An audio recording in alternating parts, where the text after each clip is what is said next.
Good afternoon. Thanks for joining Lunch Break Live with Tea Party Patriots. I'm Jenny Beth Martin with Tea Party Patriots Action. In just a minute, we'll go to Bill Pasco for our Washington report. Before we do that, please take a moment and share this video with your Facebook friends or your friends on the other social media platforms so that they can get the report from Washington and also our call to action. And before we go to Bill and before we talk about a call to action for this week, I want to just thank you so much for making the phone calls about the speaker race. I heard from many congressmen over the last month saying that they heard you and that you were making phone calls and lighting up the phone lines in a way that you have not done since Obamacare was being moved through Congress back in 2009 and early 2010. So thank you very much for making those phone calls and letting your voices be heard. We no longer have Speaker McCarthy. We don't have Speaker Emmer. We also don't have Speaker Jordan, but we do have Speaker Mike Johnson. And he is going to be a great speaker. He is a conservative. He has strong conservative values, and I think we're going to be very pleased with him as speaker. We'll be able to see a lot of that play out as the appropriation process continues to make its way through the House of Representatives, and also as we watch what happens with the standalone bill to support Israel. And that bill is going to be standalone rather than tied to other legislation. And I don't think, I can't say that we would have had that had we not had the change in the speaker. So that is a very good and positive change for what we are seeing in Washington, D.C. I'm excited to see how Speaker Johnson does over the next few months, and I think we're going to be pleasantly surprised. For the first time since we began really pushing so hard to get a new speaker, and even, well, certainly since before we began, but we began pushing for this. We saw the first break in the dam back in 2015, and it's taken all the way to 2023 to really get through and not have someone who is in the traditional speaker leadership line to move forward. And this is a consensus candidate. And I think that he is going to just be a tremendous speaker. So thank you very much for making those phone calls and making sure that you were engaged in that process throughout the entire month of October. I know it was a lot of ups and downs and lots of activity happening, but thank you very much for doing all that you could for that. We use my Twitter account or my X Space account a lot during the month of October. If you're not following me, please do follow me there at Jenny Beth M. That's JennyBethm, as in Martin, Jenny Beth M. over on my X Space account. If we have additional calls to action or need to elaborate on what's happening on Capitol Hill, we're going to continue working in the X Space account right now for those fast-moving updated action items, especially as things change on Capitol Hill. It's a great way for us to put information out and to do the calls to action, and we'll post it to other social media platforms as well, through my accounts and also through Tea Party Patriots Actions accounts. But just make sure you're following me over there, Jenny Beth M. And now we are going to go to Bill Pasco for our Washington report. Thank you, Jenny Beth. The House will return Wednesday and stay in session through Friday. The Senate will return Monday and stay in session through Thursday.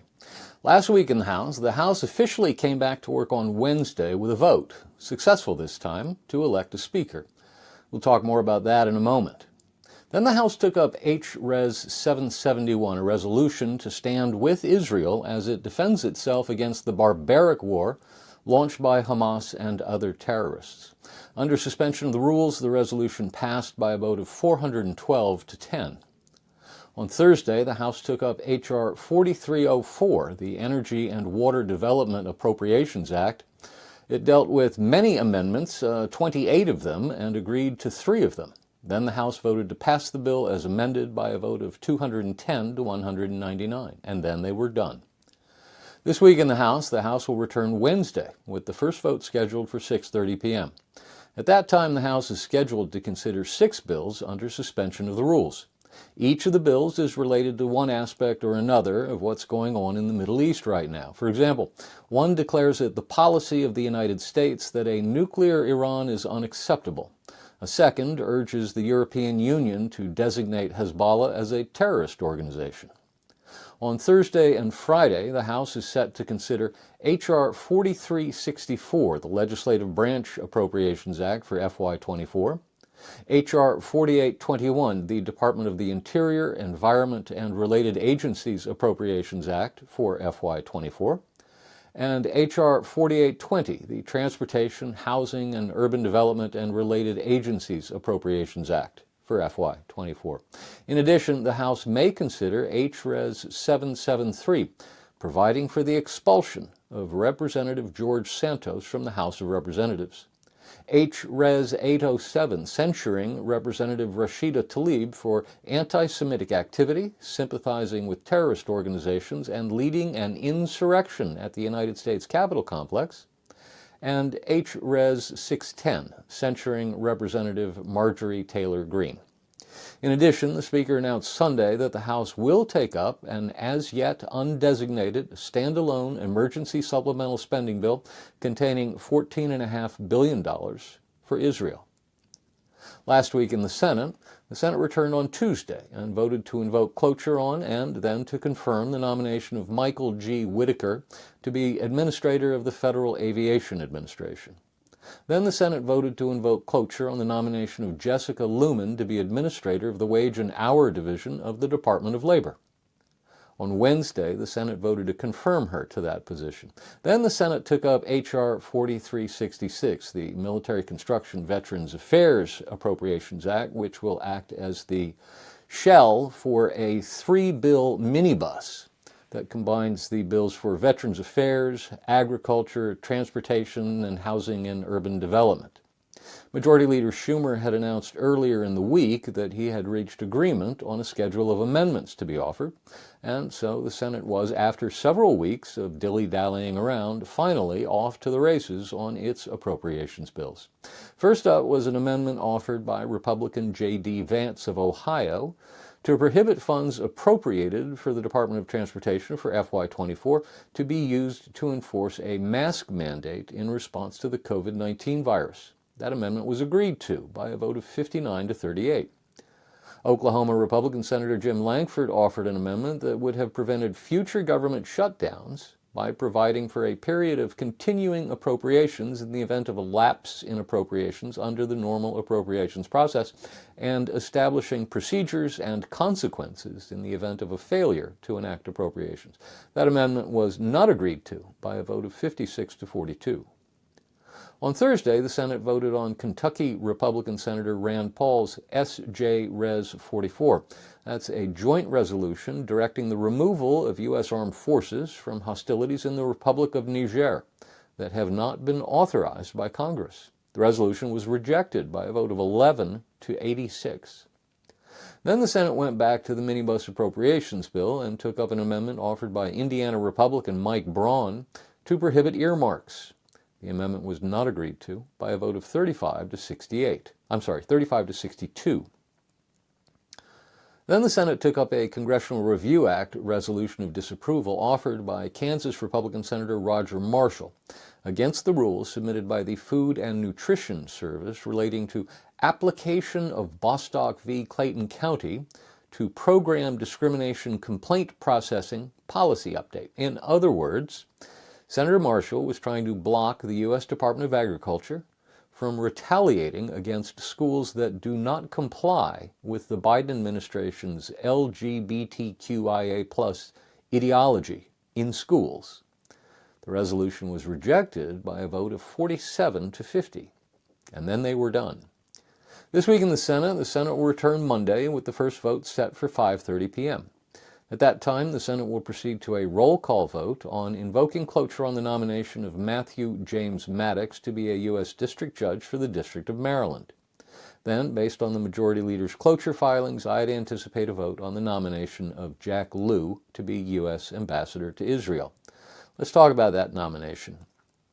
The President's nominee to be U.S. Ambassador to Israel, former Obama Treasury Secretary Jack Lew, was voted out of the Senate Foreign Relations Committee on Wednesday by a vote of 12 to 9.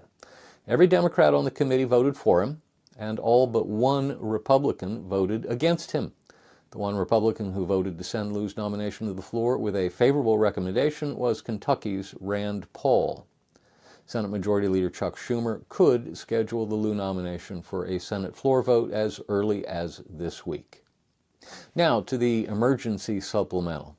A week ago Friday, President Biden sent to the Congress a request for an emergency supplemental spending bill.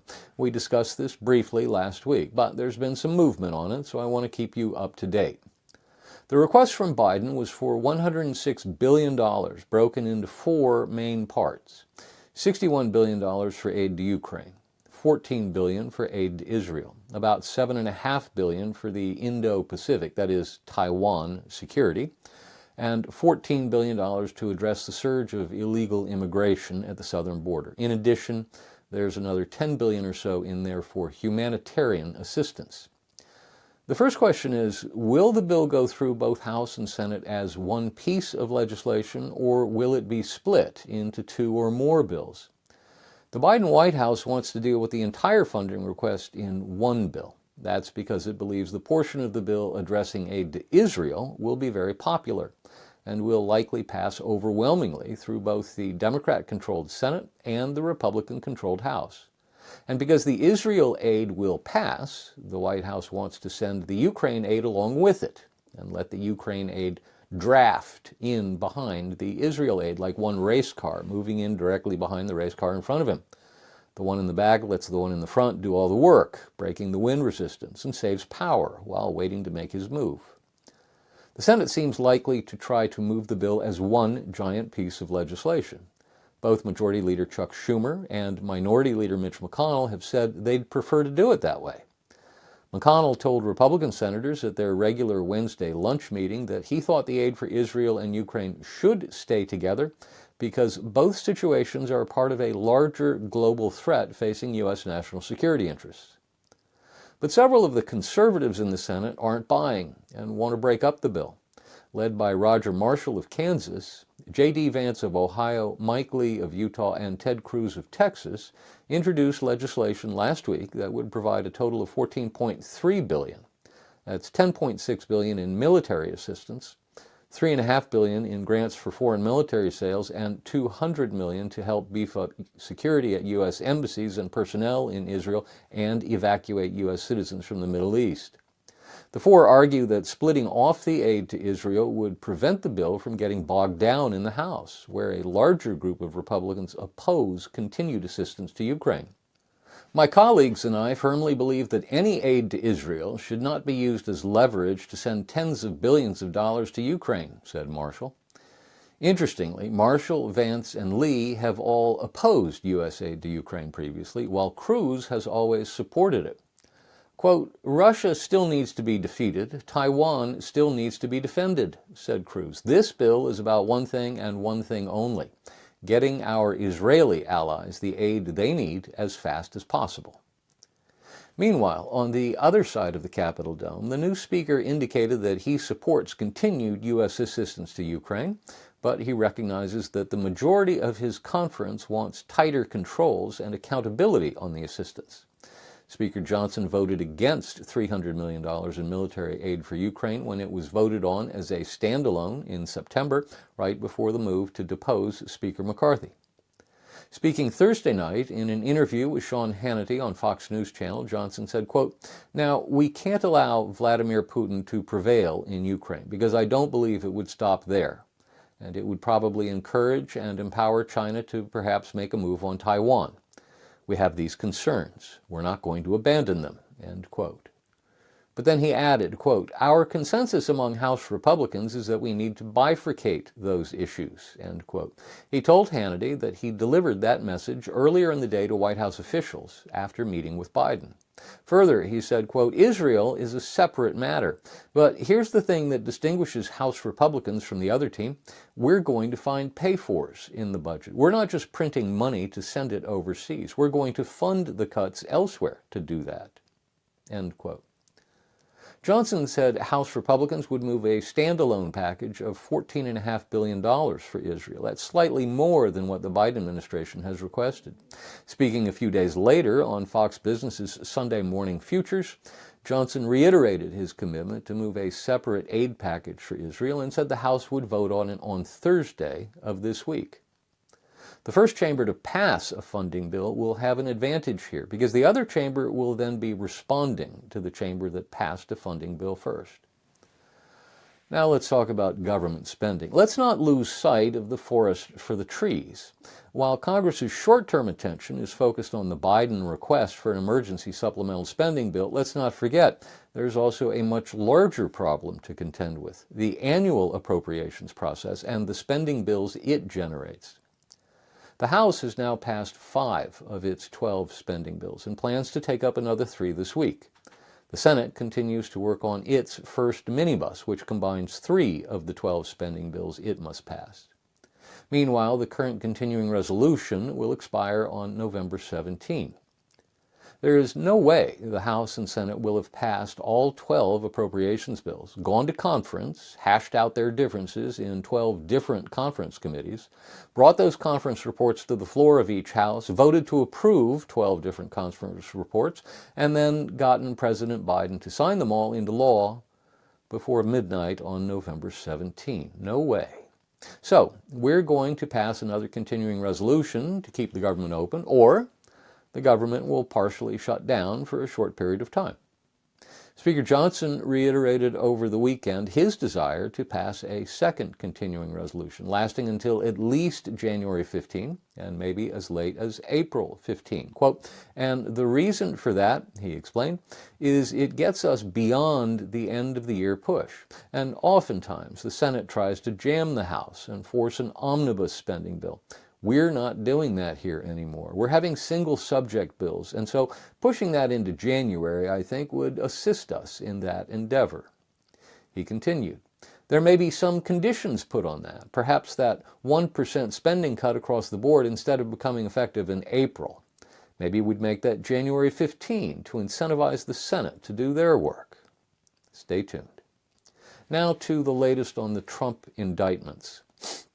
On Tuesday morning, former Trump 2020 campaign attorney Jenna Ellis pled guilty in the Georgia election interference case to a minor offense, a misdemeanor, aiding and abetting the provision of false information to the state, for which she will serve no jail time, like the 3 others who have pled guilty before her in this large case. Increasingly, DA Fani Willis's willingness to accept plea deals in which the defendants plead guilty to a misdemeanor and serve no jail time, and do not even agree that they were part of the larger conspiracy Willis conjured in her RICO charge, makes clear that Willis wildly overcharged her original case. Left-wing legal and political analysts are frothing at the mouth about the so-called parade of Trump allies and cronies who are agreeing to plead guilty to minor offenses. Many of these people never met the man, let alone agreed to conspire with him to break the law, because please remember, it is not a crime in the state of Georgia to attempt to overturn the results of an election. In fact, Georgia law specifically allows for legal election contests. What usually happens in cases like this is the prosecutor tries to get the little fish to agree to plead guilty to the major crime in exchange for a promise to help the government prosecute its case against the other larger fish and a guarantee of no or little jail time. In this case, the defendants are winning the guarantee of no jail time, but they're not being required to plead guilty to the larger crime charged. Instead, they're pleading guilty to misdemeanors and totally ignoring the larger RICO conspiracy Willis created. So while the fact is that Willis is winning convictions, look, another guilty plea, it's also a fact that this is doing nothing to help build her case against the biggest fish of all, Donald Trump. Stay tuned. Now to the latest on the Biden crime family saga. 2 major developments on this front last week. First, the House Judiciary Committee took testimony from former United States Attorney Scott Brady, who had been tasked by Attorney General Bill Barr early in 2020 with pulling together all the various investigative threads related to Hunter Biden and Burisma, the Ukrainian energy company on whose board Hunter sat. Brady testified that his investigative team had corroborated enough of an FBI confidential human source's claim of an alleged bribery scheme regarding Joe Biden to warrant further investigation.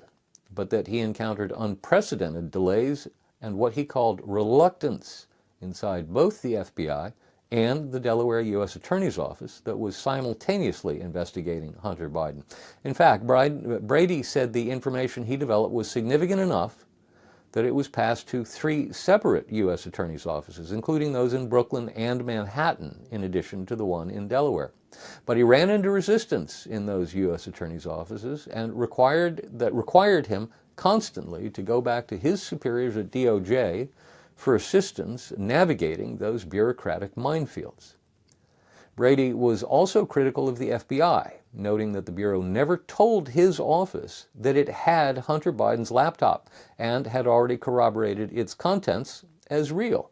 He said he first learned of the existence of the laptop when the New York Post broke the story in October 2020, despite the fact that the FBI had had the laptop since December 2019. He said he ran into the same kind of skepticism and resistance from U.S. Attorney David Weiss and Weiss's deputy, Leslie Wolf. Weiss was not interested in the now famous FD 1023 form related to charges of bribery against Joe Biden offered by a credible, confidential human source. Brady testified that he and his team had vetted open source intelligence to corroborate the source's credibility and were satisfied that his allegations were credible enough to warrant further investigation. But when Brady's team went to brief Weiss and Weiss's team, Weiss skipped the briefing and then never followed up. Brady also directly answered claims by the Oversight Committee's top Democrat, Jamie Raskin of Maryland, who said that Brady's office had not found the FD 1023 report credible and had shut down that line of inquiry. Quote, "My understanding of Mr. Raskin's public statements is that based on the determination that I and my team found the allegations in the 1023 not credible or other information not credible, we did not escalate the assessment to a limited or full investigation." That's not true, he said. The same day Brady was testifying to the House Judiciary Committee behind closed doors, Iowa Republican Senator Chuck Grassley, who for 38 years was a Senate colleague of Joe Biden's, sent a letter to Attorney General Merrick Garland and FBI Director Christopher Wray seeking more information on DOJ's and FBI's handling of the investigation of Hunter Biden and his father Joe. Specifically, Grassley said he had been made aware that at one point the agencies had maintained more than 40 sources who had criminal information about Joe Biden and his brother and his son. And Grassley wanted to know how information had been vetted. Stay tuned. Now, more on the contest for Speaker. When the House went home last week, nominations for Speaker were once again open. The deadline to toss your name into the hat was noon Sunday. As of noon Sunday, there were 9 candidates for Speaker. When House Republicans came back on Monday evening, they held a candidate forum. On Tuesday, they began voting. By that point, 2 of the 9 candidates had dropped out. They were Dan Muser of Pennsylvania and Gary Palmer of Alabama. The first round of balloting ended with Majority Whip Tom Emmer in the lead, followed by House Republican Conference Vice Chairman Mike Johnson and Byron Donalds of Florida. In the second round of balloting, Emmer picked up a dozen more votes, and Johnson and Donalds also gained. On the third ballot, Emmer won a majority of the votes, defeating Johnson by a vote of 117 to 97, with 5 voting for other candidates and 1 voting present. But then there was a roll call vote to make sure Emmer could command 217 votes on the floor of the House. After the previous week's embarrassment, where Speaker-designate Jim Jordan went through 3 ballots, losing support on each one before finally exceeding defeat, the House GOP was going to make sure its nominee could win a vote on the floor. Turns out Emmer couldn't. The roll call vote showed about 24 votes against him. They wouldn't budge. Then former President Trump weighed in with a post to Truth Social in which he whacked Emmer hard, calling him a rhino, and saying of Emmer that Emmer, quote, never respected the power of a Trump endorsement or the breadth and scope of MAGA.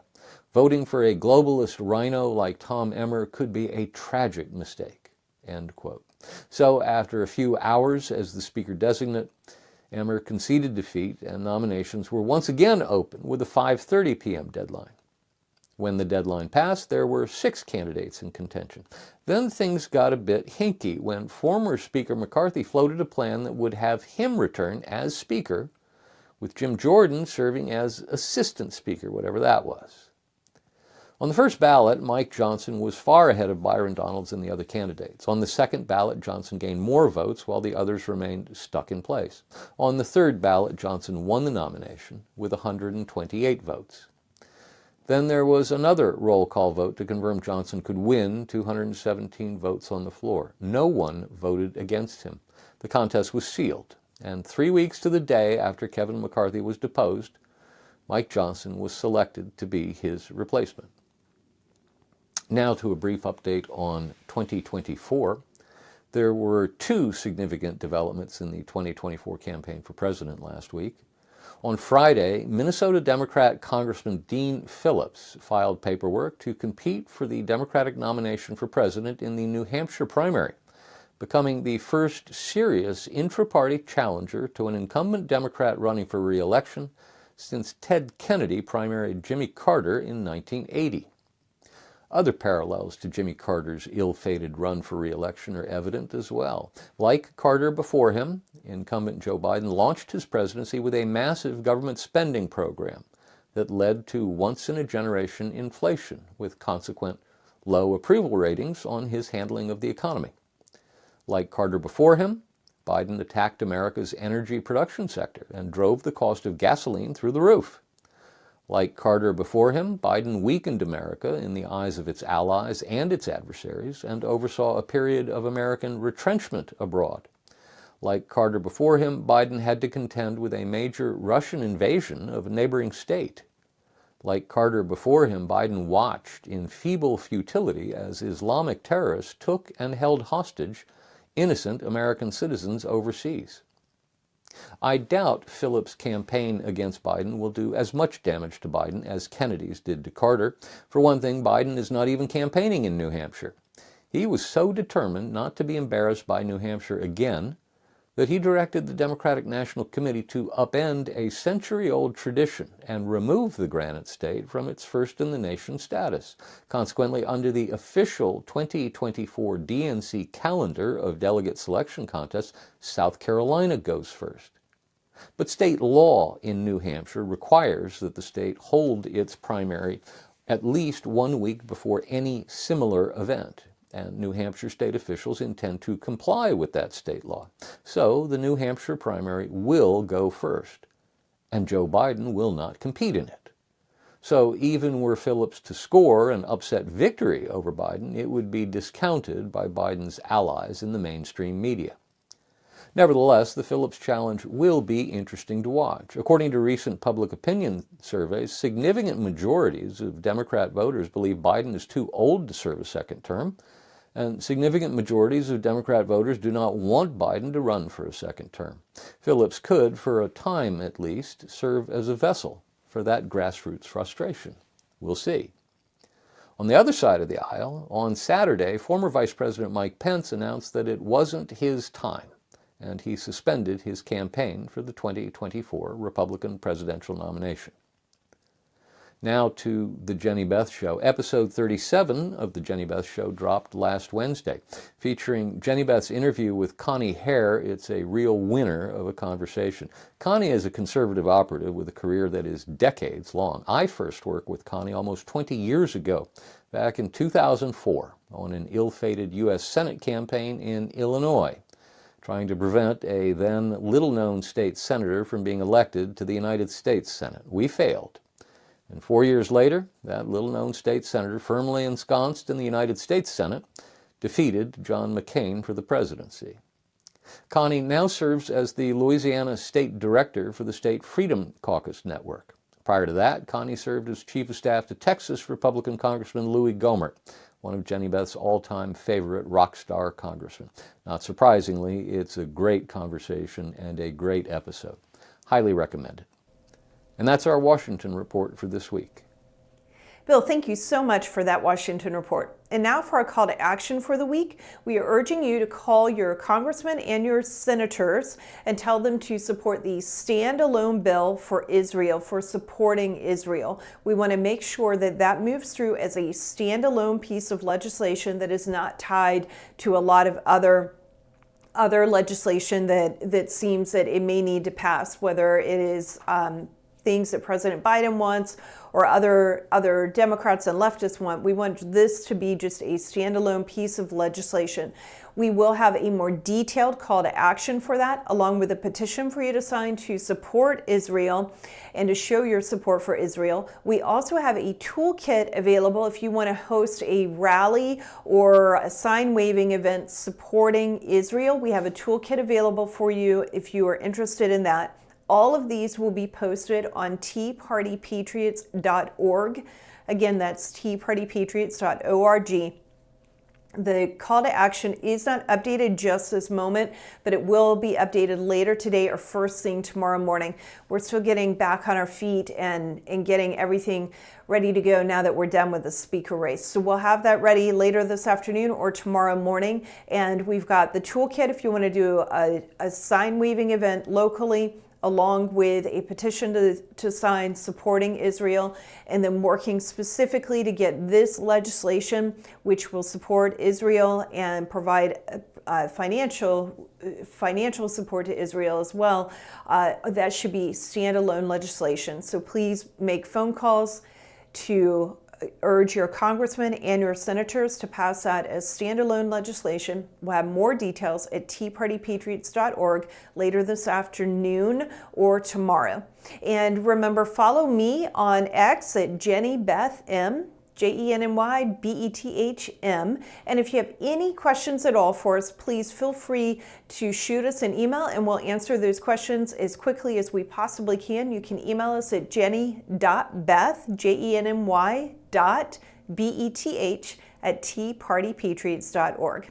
Thanks Landon, Megan, and Bill for making this Facebook Live session possible, and we will see you next week for Lunch Break Live with Tea Party Patriots. Thank you so much for joining us today.